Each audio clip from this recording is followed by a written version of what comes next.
Ladies and gentlemen, hello and welcome to Unit Lost, and I think we've just gotten an admission off Blizzard that Season 2 competitive skill rating is kind of broken, or at least the way it calibrates is pretty broken. Now before I get into this video, let's just talk about our experiences, because I'm pretty sure all of you guys out there who have played Overwatch competitive, you will have played in a game where you've absolutely destroyed the opposition. Like, it's almost as if you're playing against players who are really way below your level. And then on the other hand, you've been in games where you've been absolutely destroyed. Your team has been annihilated. Maybe it's not because you've played bad, but maybe there's been quite a few bad players on your team and you've been absolutely destroyed. But how can that be if this is a competitive game and the matchmaker should be putting you against people who have the same skill rating, so therefore should be around the same skill level as you, so it should result in an even game. You see, the thing you don't want is to be playing in games where you're losing all the time, or playing in games where, well, I guess you do want to be playing in games that you win all the time. That would be beautiful, but you can't do that. Like, there needs to be some balance. What has been happening though, especially, I'll give you my experience. So when I was in like 3,100 rating to like 3,400, the games were crazy. It was even if I solo queued or went in as a group or whatever, it felt like it was random. It was almost like a 50-50. Will you get other teammates that actually know how to play this game? Or will you just get people who, for some reason, have somehow calibrated at that level because after their placement games, maybe they got lucky, won 10 games on the trot, who knows, won 8, 9 games, and then got placed in the same sort of skill rating bracket as players who have played like 100 games at that level. That obviously those players are going to be better than the player who's just played 10 games, you know? But those players hit your team and then you lose. So what you end up with is this situation where you go into competitive and instead of being matched with players that are of your skill level and gives you a great game, because I want to make the distinction right now, a defeat and a victory in Overwatch, that's great, but you can still have a really good game when it's a defeat. And you'll know, everybody out there will have had a great game where the matchmaker has worked and you've been given like a very, even game and it's gone right down to the wire and the enemy team have just beat you. Maybe one clutch ultimate's been fired off or something crazy like that, or one player just goes off and just annihilates the enemy team like just when they need to, or something crazy like that. That's a good game, and you can sit back and say, okay, that was a great game. It was a defeat, but it was a good game, and that's fine, and you can move on. Now the problem is, as I got up through the ranks and slowly, because I played such a high quantity of games, I managed to win more than I lost. And I managed to get out of Diamond and into Master. Now, as soon as I hit Master, it seems like the calibration is way better at Master. Or it seems like whatever is going on with the matchmaker, the better players are at the top, which makes sense, right? That would be a very basic thing that the matchmaker should be doing, or the ladder should be doing as well. So at the level I'm at now, where I think my season high is 3,750, which is actually a pretty high rank, the games are great. Even when I lose, the games are great because everybody is of the same level. Now, there have been games that have been a bit crazy because maybe the enemy team have tilted. Now, that's a whole different kettle of fish. That's not down to skill rating, that's down to players' mentality. And if they just go crazy at each other, then that's up to them. That will happen at any level. That happens in professional sports. It happens like in any level of competition, that'll happen. But the games are actually pretty good. Now I'm in Masters. I think I'll never drop out of Masters, and I'll just sit there because I know that I'm going to get players that will play extremely well, and I've got more chance of winning. Like, I always feel like when I go into a game, it feels balanced. Problem is, like 1% or 2% of the player base is at Master rank. So it's okay that Blizzard have maybe got that working, but what about all of the other ranks? What about the hundreds of games I played at the lower ranks, which were, for want of a better phrase, a bit of a clusterfuck? And I know you guys out there are suffering from this, and so we need to absolutely talk about this. So what I'm going to do is read off a quote from Scott Mercer. Now, this is live on the PTR. Now, this will probably hit live because this is like an admission that the skill rating system is broke and they're looking at ways of fixing it. So this is what he goes on to say. Another area of competitive play we're trying to improve for Season 2 is how we distribute everybody into their skill tiers, bronze, silver, gold, platinum, etc., based on their season rank. Or skill rating. It's not season rank. Why do I keep calling it It's skill rating, Jesus Christ. SR is skill rating, ladies and gentlemen. When Season 2 started, we had way more players in gold and platinum than we initially intended, and way fewer in bronze and silver. This was the result of how we calculated your initial SR for Season 2. We tried to partially reset player SR at the end of Season 2, but the results were not as expected. Instead, below average players started Season 2 at a higher skill rating than they should have been given for their performance in Season 1. This meant that as they played in Season 2, their SR would often drop to a lower value, which didn't feel great. It also meant that there was a much wider variation of skill in gold and platinum tiers than we wanted. This is something we want to avoid in Season 2. Now, that admits to what I've just said at the start of this video. This means that when you go into a game, right, you could have the lucky player.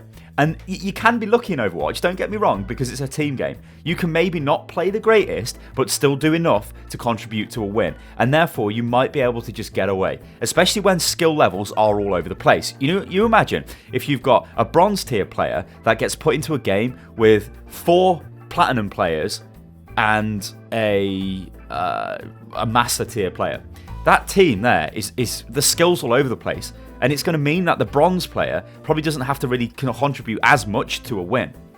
Now, you could get it the other way around. Maybe you get 4 bronze players and a master player. Now, this has totally happened because I've seen loads of stories like this. And it's honestly heartbreaking to see it, where these players, that master player now, you can't carry in Overwatch like on your own. You can't just like go through and carry a game, especially when the skill rating difference would be that different.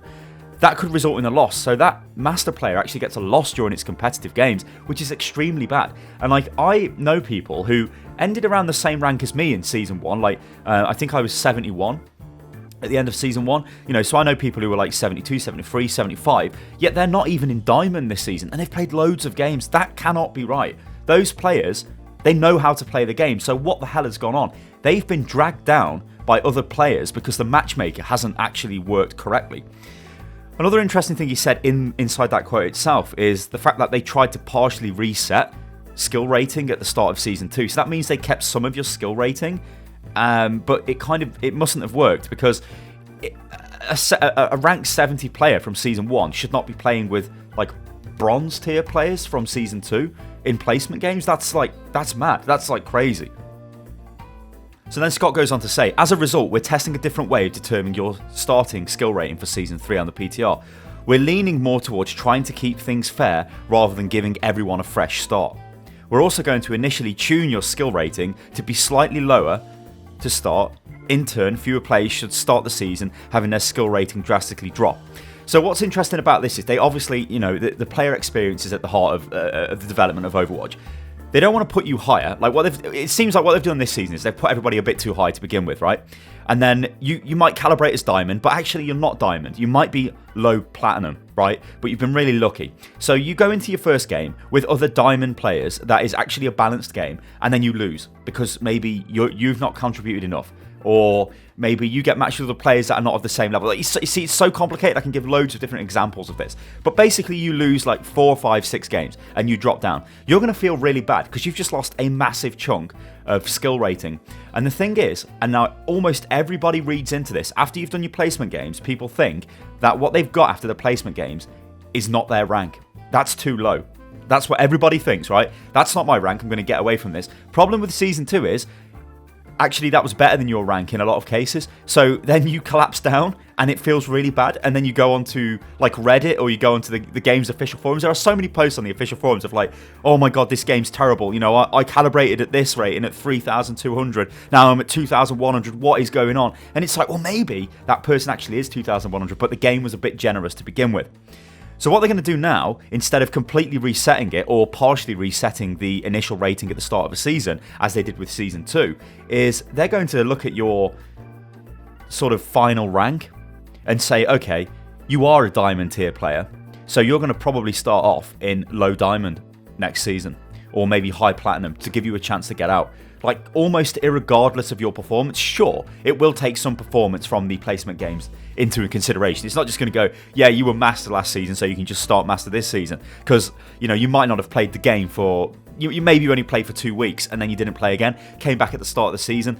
That's not really going to be representative of your skill level. Because a lot of Overwatch is, yeah, it's mechanical skill, but it's also game knowledge, and it's also how to work together as a team. And you see the way the meta changes in this game. So, like at the moment, you've got the Beyblade is quite prevalent, where you nano boost Reaper, and Reaper goes in and uses his ultimate. That's super powerful. You might not know about that if you only played for the first 2 weeks of the season. Now, there is a little bit of extra news as well concerning Season 3.